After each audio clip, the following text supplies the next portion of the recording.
नमस्कार, मैं हूं आपके साथ आस्था कौशिक और आप देख रहे हैं महाबहस। मिल्कीपुर उपचुनाव की फाइट का फाइनल काउंटडाउन शुरू हो चुका है। आज प्रचार खत्म हो गया और 5 फरवरी को वोटिंग का दिन है। बीजेपी और एसपी के लिए यह सीट प्रतिष्ठा का सवाल बन चुकी है। एक तरफ सीएम योगी ने पिछले 6 महीने में 6 रैलियां करके मिल्कीपुर में एसपी के लिए मुश्किल खड़ी की है, तो वहीं अखिलेश यादव अवधेश प्रसाद के अनुभव पर भरोसा कर रहे हैं। दोनों ही दलों के दिग्गज मैदान में हैं और वार पलटवार का दौर भी जारी है। मिल्कीपुर की लड़ाई में आंसू भी हैं, गाजी, घड़ियाल और नींद का भी जिक्र आया है। अब सवाल ये कि आखिर मिल्कीपुर की फाइट में कौन किस पर पड़ेगा भारी, आज इसी पर करेंगे महाबहस। पहले ये रिपोर्ट देखिए।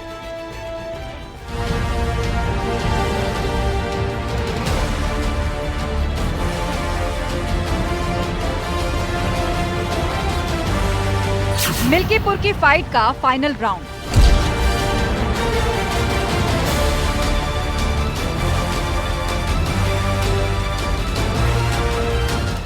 योगी का तीखा वार, एसपी को गाजी प्यारे। समाजवादी पार्टी हर माफिया के साथ में है, हर दुष्चरित्र व्यक्ति के साथ में हमेशा खड़ी होती है और जो भी कहीं कोई घटना घटित होती है उस घटना के पीछे समाजवादी पार्टी का हाथ होता है, उस षड्यंत्र में शामिल होती हुई दिखाई देती है। अखिलेश बोले, बीजेपी की नींद उड़ी। मैं तो आज अपने कार्यकर्ता नेताओं से और मिल्कीपुर की जनता से आज मिलने आया हूं, लेकिन कई लोग गिनती कर करके बता रहे थे कि मिल्कीपुर के परिणाम की वजह से लखनऊ वालों को नींद नहीं आ रही है। मिल्कीपुर का सवाल, आंसू, नींद और घड़ियाल। ऐसा लगता है कि जो हार अखिलेश जी को पहले दिख रही है, जो जनता का मूड दिख रहा है, इसलिए वो पहले से ही कभी ईवीएम को दोषी बताते हैं, कभी अधिकारियों को दोषी बचाते हैं। आज आपको रोना आ रहा है, आज आप अपने घड़ियाली आंसू बहा रहे हैं सिर्फ इसलिए क्योंकि वहाँ पे चुनाव हो और आज आपको दिख रहा है कि वहाँ पे भारतीय जनता पार्टी जीत रही है, तो आप पहले ही से अपनी छाती पीट पीट के रोना शुरू कर दिए। मिल्कीपुर का वोट संदेश, योगी वर्सेस अखिलेश।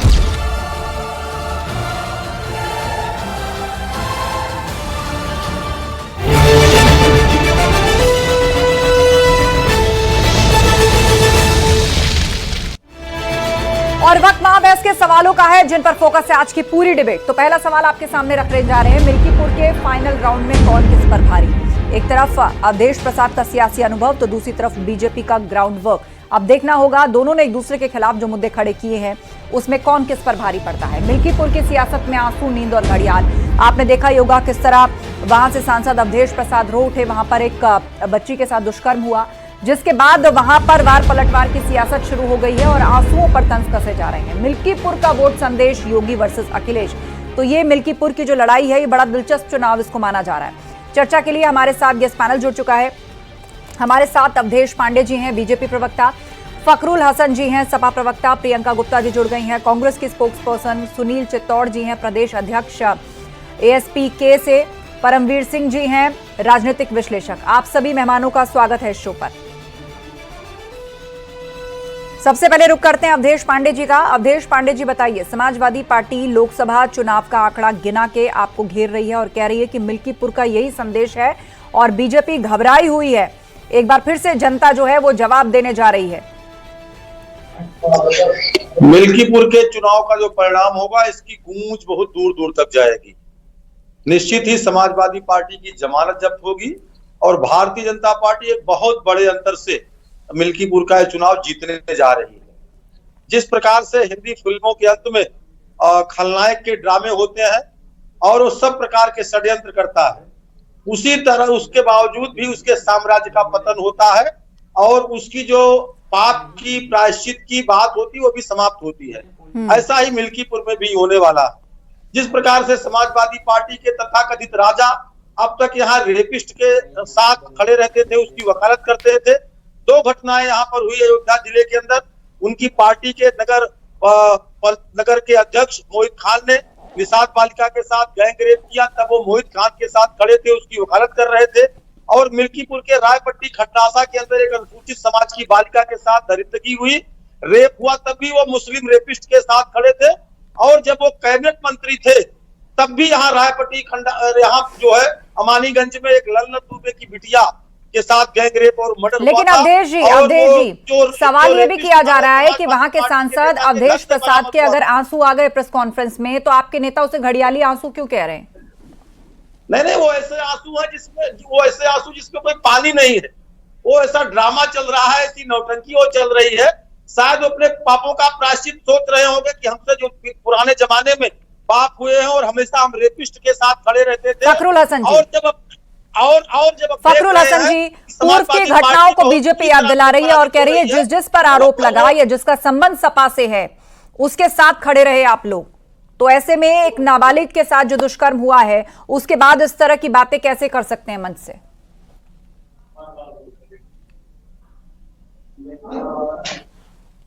विधायकों की सदस्यता केवल इसलिए चली गई क्योंकि वो बलात्कार के आरोप में उनको माननीय न्यायालय द्वारा सजा दे दी गई।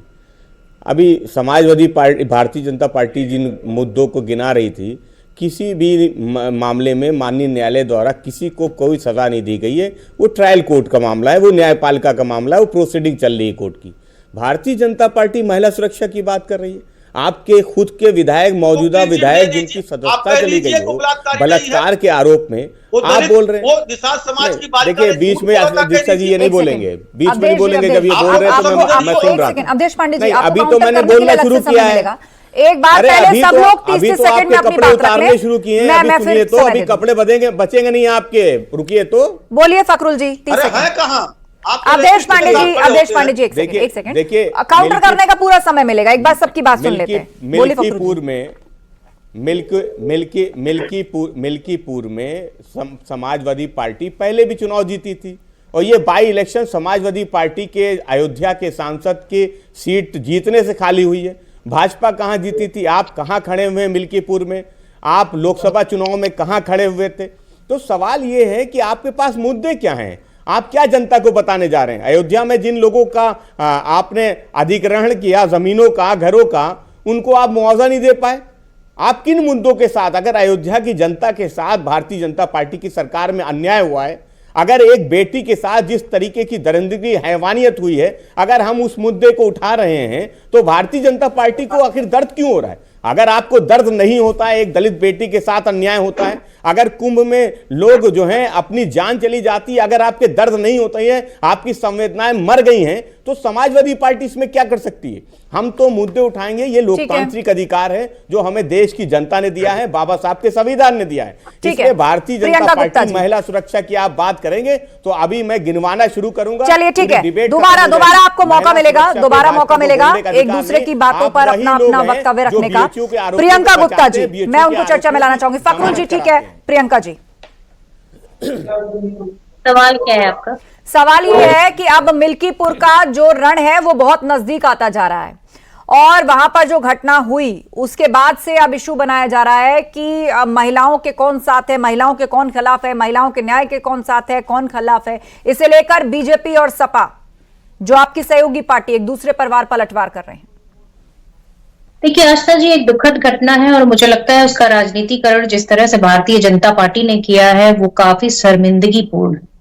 जिस तरह से एक बच्ची की एक दुर्दांत और पूरी तरीके से जो कहना चाहिए कि बिल्कुल जो है राक्षसी प्रवृत्ति में उसकी हत्या की गई, उसके साथ रेप किया गया और 3 दिन तक पुलिस पूरी तरीके से नकारी बनी रही, उसकी डेड बॉडी तक नहीं ढूंढ पाई। उसके बाद जो मुख्यमंत्री हैं उनका असंवेदनशील बयान आता है। वो कहते हैं कि उन्हें पता है कि ये किन लोगों ने किया है। तो मैं जानना चाहती हूँ कि कितने लोगों को अरेस्ट किया है, किसको सजा मिल गई, ये बता दें।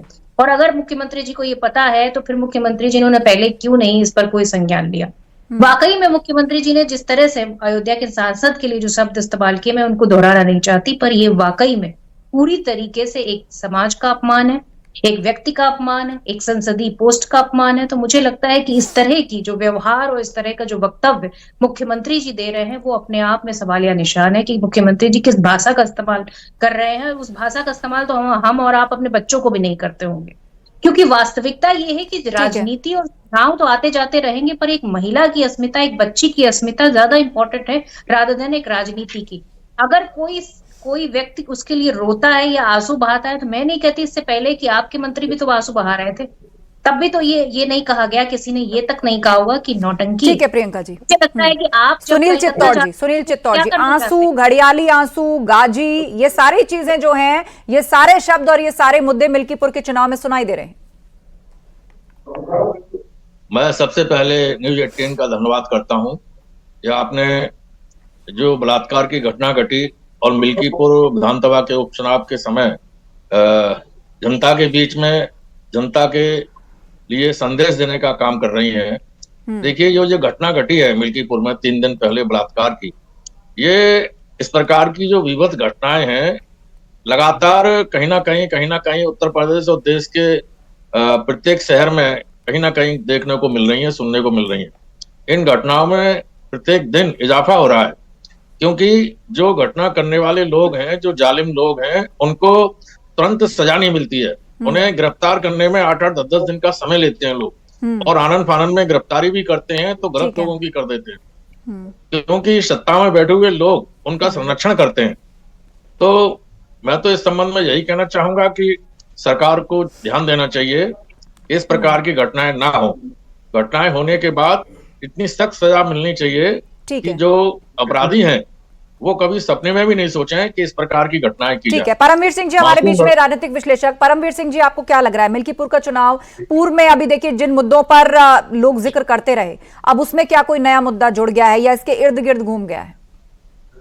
आस्था जी, देखिए, चुनाव दोनों तरफ से, दोनों पार्टियों के लिए, चाहे वो समाजवादी पार्टी हो या बीजेपी हो, दोनों के लिए एक नाक का विषय या कहते हैं मूंछ का विषय वैसे हो चुका है। तो उसमें पूरा दमखम लगाया जा रहा है दोनों तरफ से, लेकिन दोनों ही जगहों पर अपने अपने टाइम से सुधार करने की कोशिश की जा रही है। जैसे बीजेपी के अंदर वास्तव में हुआ क्या था कि जब ये फैजाबाद की सीट हारे थे तो उस समय को जो बीजेपी ने जिनको टिकट दिया था, लोगों में असंतोष था उसके लिए। तो बीजेपी वो सभी काम इस बार वो ठीक करने की कोशिश कर रही है, चाहे वो टिकट बंटवारा हो या फिर अपना बाकी समीकरण बैठाने का भी हो। और यहाँ पर अगर हम बात करें, पॉलिटिकल पॉस्चरिंग होती है, तो समाजवादी पार्टी का कॉन्फिडेंस कुछ लो दिखाई देता है, चाहे वो उनके नेताओं की बॉडी लैंग्वेज से हो, चाहे वो उनके नेताओं की बयानबाजी से हो। जैसे अभी अवधेश जी का वो हुआ कि जो घटना घटी, दूसरी घटना हुई, गलत घटना हुई है, तो उसके प्रति जैसे उन्होंने अपना शोक व्यक्त किया, जो था उनकी भावनाएं थी जो छलक गई, जो ऐसा हो जाता है। लेकिन उसके पीछे ये देखिए, नेता जो होते हैं, नेता बहुत मेंटली स्ट्रांग होते हैं। अगर वो मेंटली स्ट्रांग नहीं होगा तो वो नेता भी किसी काम का नहीं है। ठीक है। तो कुछ जगहों पे ऐसा देखा गया है कि इन सब चीजों से आप एक मोमेंटम गेन करते हैं कि हम एक सिंपैथी वोट्स देने के लिए, तो कुछ ये तब करा जाता है जब आपको दिखाई दे रहा होता है कि आगे रास्ते बंद है, तो सिंपैथी वोट की तरफ आने की कोशिश की जाती है। तो कुछ मुझे लगता है, ये मेरा व्यक्तिगत मानना है कि शायद उनके कॉन्फिडेंस में लो है, तो इसी वजह से वो पॉलिटिकल गेन लेने के लिए सिंपैथी वोट की तरफ भी। ठीक है, अवधेश पांडे जी, आपका जवाब। मैं ये कह रहा था कि जो घटना अयोध्या में हुई है उस और तीनों आरोपी जेल भेजे जा चुके हैं और शीघ्र ही फास्ट कोर्ट के माध्यम से उनको सजा दी जाएगी। लेकिन आज भी आपके चैनल पर हमारे सपा के प्रवक्ता मोहित खान की वकालत कर रहे हैं। वो कह रहे हैं मामला तो न्यायालय में है, देखा जाएगा वो रेपिस्ट है कि नहीं है। जो लोग कहते थे कि लड़के हैं, गलतियां हो जाया करती हैं, आज वो किस प्रकार से खुलेआम रेपिस्ट के साथ खड़े होते हैं। मैं वही चीज कहना चाहता हूं कि अवधेश प्रसाद जी के समय में यहाँ एक ब्राह्मण बिटिया के साथ रेप हुआ और जेसीबी से उसकी लाश गाड़ दी गई, उसके परिजनों को लाश के अंतिम संस्कार का मौका तक नहीं मिला। और यही मिल्कीपुर के अंदर रायपट्टी में सूचित बालिका के साथ गैंग रेप हुआ और वहां मुस्लिम रेपिस्ट था, तो समाजवादी पार्टी उसके साथ खड़ी हो गई। मदरसा में मोहित खान रेपिस्ट था, तो समाजवादी पार्टी उसके साथ खड़ी हो गई। तो लोग रेपिस्ट को मिल्कीपुर से भगाना चाहते हैं और समाजवादी पार्टी की जमानत जब्त करके भारतीय जनता पार्टी को निर्णायक जीत देना चाहते हैं। इसलिए मिल्कीपुर की जनता तैयार है और अभी से समाजवादी पार्टी बहाने ढूंढ रही है। लेकिन अवधेश पांडे जी, एक बात ये भी है कि वहां से जो सांसद हैं अवधेश प्रसाद, वो पूर्व में विधायक रह चुके हैं और उनका वहां पर जनाधार है, वो जिस कम्युनिटी और जाति से आते हैं उनके पास एक लंबा सियासी अनुभव है। दूसरी तरफ जो आपके कैंडिडेट हैं, पहली बार मैदान में है, किसी नए चेहरे पर आपने यहाँ दांव खेला है और लोकसभा चुनाव का रिजल्ट भी सामने है, यहाँ से अवधेश प्रसाद यानी सपा ने ये सीट निकाली, तो आपकी दमदारी को क्यों मजबूत माना जाए मिल्कीपुर के मामले में? और क्या अब ये चुनाव हालिया घटना पर आकर सीमित हो गया है? समाजवादी पार्टी के जो हमारे तथाकथित सांसद हैं, उनके लड़के यहाँ से क्षेत्र पंचायत सदस्य का, उनके लड़के यहाँ पर जिला पंचायत सदस्य का चुनाव हार चुके हैं।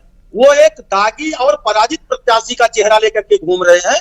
जबकि जो भारतीय जनता पार्टी का प्रत्याशी है वो युवाओं का प्रतिनिधित्व करने वाला प्रत्याशी है और उस पर लोग विश्वास कर रहे हैं। यहाँ तो समाजवादी पार्टी में भगदड़ है।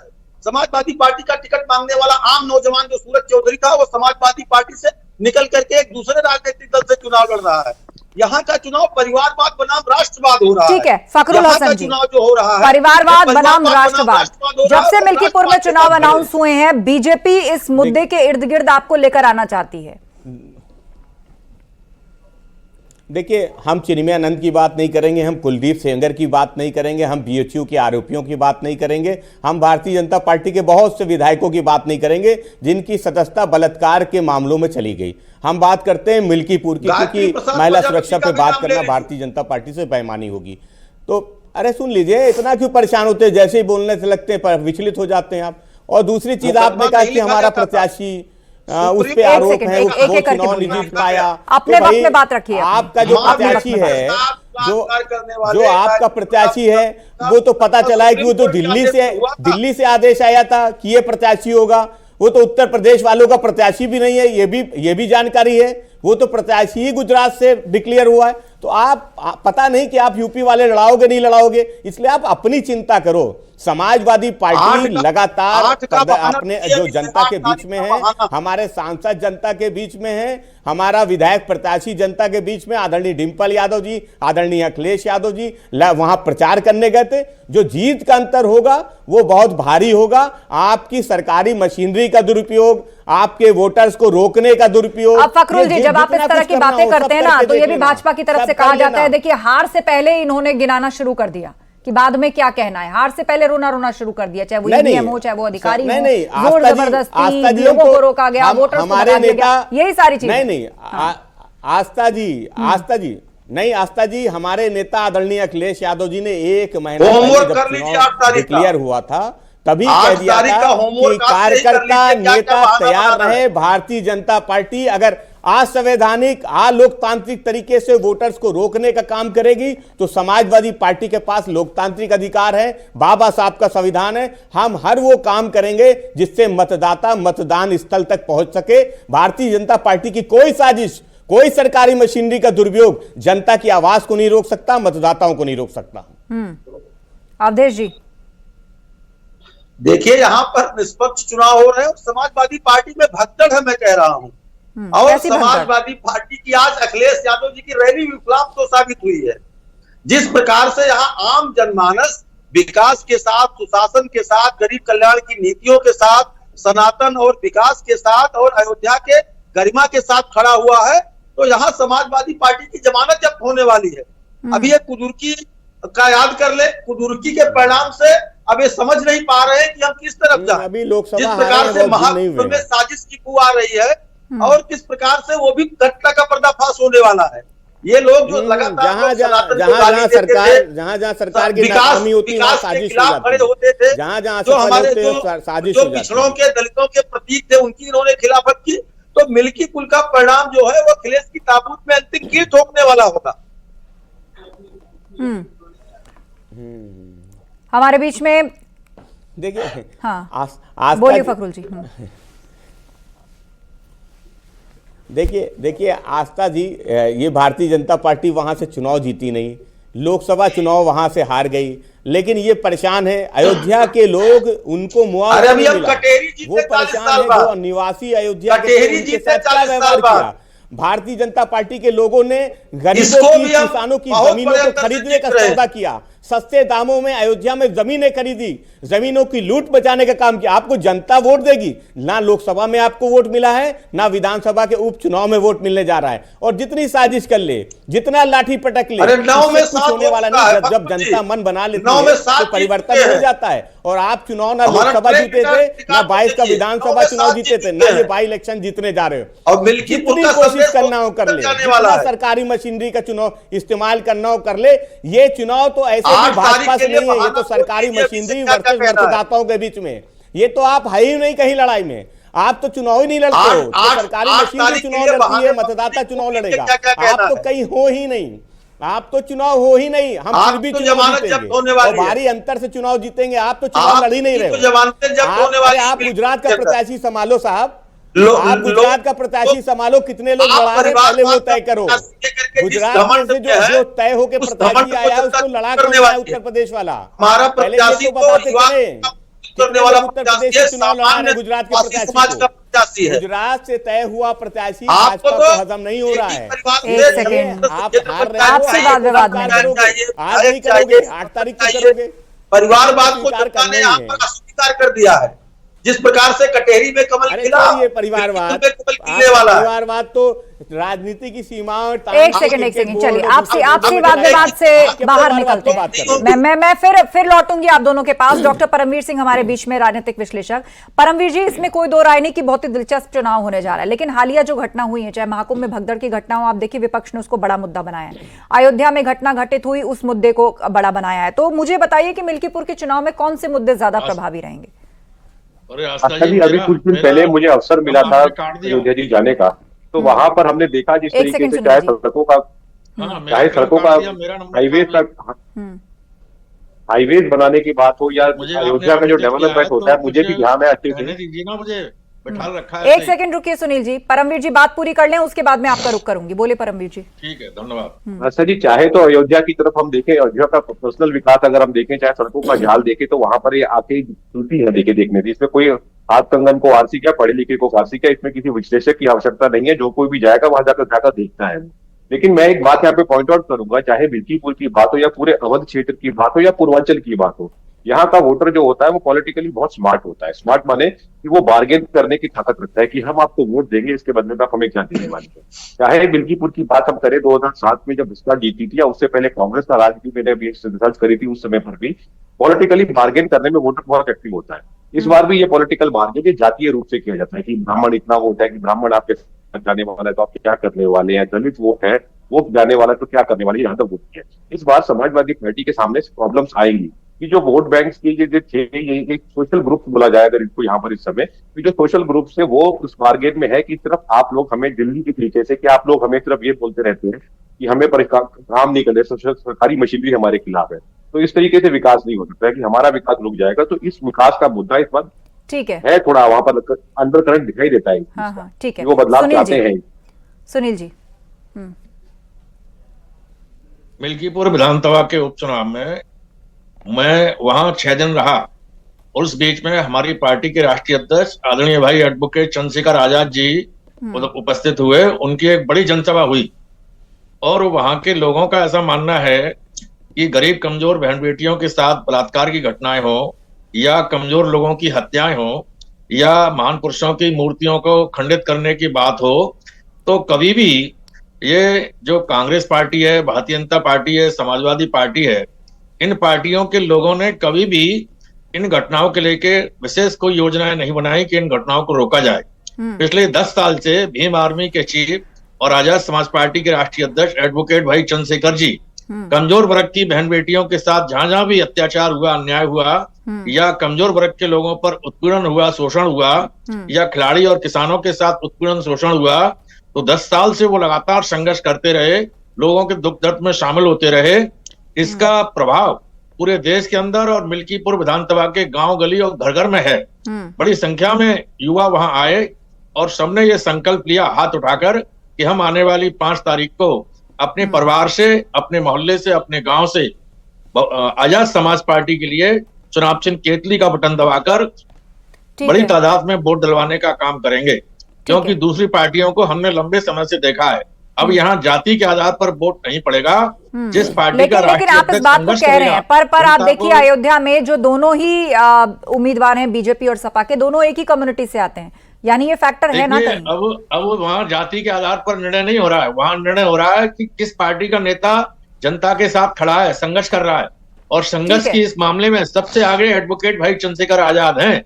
उन्होंने आज भी अपने दावे हैं, सब कुछ जनता तय करती है। प्रियंका गुप्ता जी हमारे बीच में है। प्रियंका जी, मिल्कीपुर के चुनाव से कहा जा रहा है कि एक बड़ा संदेश निकलेगा, और 27 में जो है वो यूपी में इलेक्शन भी है, तो ऐसे में एक आंकड़ा आप लोगों के पास कि भाई हम यहां से लोकसभा जीते, और दूसरी तरफ जो दावे हैं, बीजेपी कह रही है कि आप देख लीजिएगा, जनता को एक बार संविधान के नाम पे बरगला दिया गया, एक बार ही उसको बहका दिया गया, इस बार ऐसा नहीं होगा।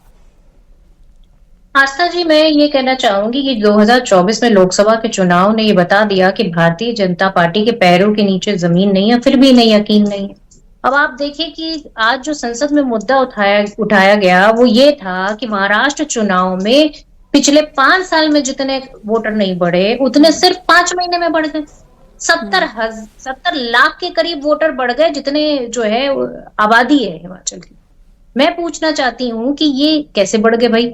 अब आप ये बताइए कि एक बिल्डिंग के अंदर 7,000 वोटर बढ़ जाते हैं, तो ये सवालिया निशान है। हम तो मांग रहे हैं, डाटा दे नहीं रहे हमें। चुनाव आयोग कह रहे हैं नहीं नहीं नहीं नहीं भैया, हम ये नहीं देंगे डाटा आपको। काहे नहीं देंगे भैया? अगर ये चुनाव लोकतंत्र की एक जो पारदर्शी प्रक्रिया है उसको तो अपनाएंगे आप। इतनी जल्दी कैसे बदलाव हो सकता है? आप लगातार सवालों के जवाब नहीं दे रहे हैं। आपने चुनाव देखा कि कैसे उपचुनाव में बंदूकें तानी गई, कैसे लोगों को वोट नहीं डालने दिया। ये आप बताइए कि लोकतंत्र की गरिमा का हनन है कि नहीं है? भारतीय जनता पार्टी आज ये बताने में असमर्थ है कि जो कुंभ का मेला हुआ उसमें कितने लोगों की मौत हुई। Awadhesh Pandey ji, last comment. Awadhesh Pandey ji, party को देखिए, अभी तो मैं आश्चर्य में हूँ कि जब यहाँ अयोध्या में भदरसा में निषाद समाज की बालिका के साथ रेप हुआ था तो कांग्रेस समाजवादी पार्टी पर हमलावर थी, और आज वही कांग्रेस फिर समाजवादी पार्टी के साथ खड़ी हो गई है, रेपिस्ट के साथ खड़ी हो गई है। जो लोग कहते थे कि लड़की हूँ, लड़ सकती हूँ, वो लोग नवाब सिंह यादव ने जब एक बिटिया के साथ रेप किया तो बिटिया का हाल चाल लेने भी नहीं गए। तो कांग्रेस तो उत्तर प्रदेश में पिछलग्गू बनी हुई है, और इसीलिए दोहरे रवैया के कारण कांग्रेस का अस्तित्व उत्तर प्रदेश के अंदर समाप्त हो रहा है। जिस प्रकार से समाजवादी पार्टी ने कांग्रेस को दुत्कारा है। कुल मिलाकर प्रचार का दिन खत्म हुआ। अब डोर टू डोर जाके वोट मांगेंगी तमाम पार्टियां। मिल्कीपुर की जंग बहुत जल्द ही वोटर्स के हाथ में जिसकी कमान जाने वाली है, अब जल्दी उस पर वोटिंग होने वाली है। आप सभी पैनलिस्ट का धन्यवाद इस चर्चा में शामिल होने के लिए। तो बीजेपी और एसपी कुल मिलाकर ये सीट दोनों के लिए प्रतिष्ठा का प्रश्न है। एक तरफ सीएम योगी पिछले 6 महीने में 6 रैलियां कर चुके हैं, तो एसपी के लिए क्या ये एक बड़ी चुनौती है? तो वहीं अवधेश प्रसाद के अनुभव पर समाजवादी पार्टी को भरोसा है। दोनों ही दलों के दिग्गज मैदान में है और फैसला जनता के हाथ में। महाबहस में इतना ही। खबरें जारी हैं, बने रहिए हमारे साथ।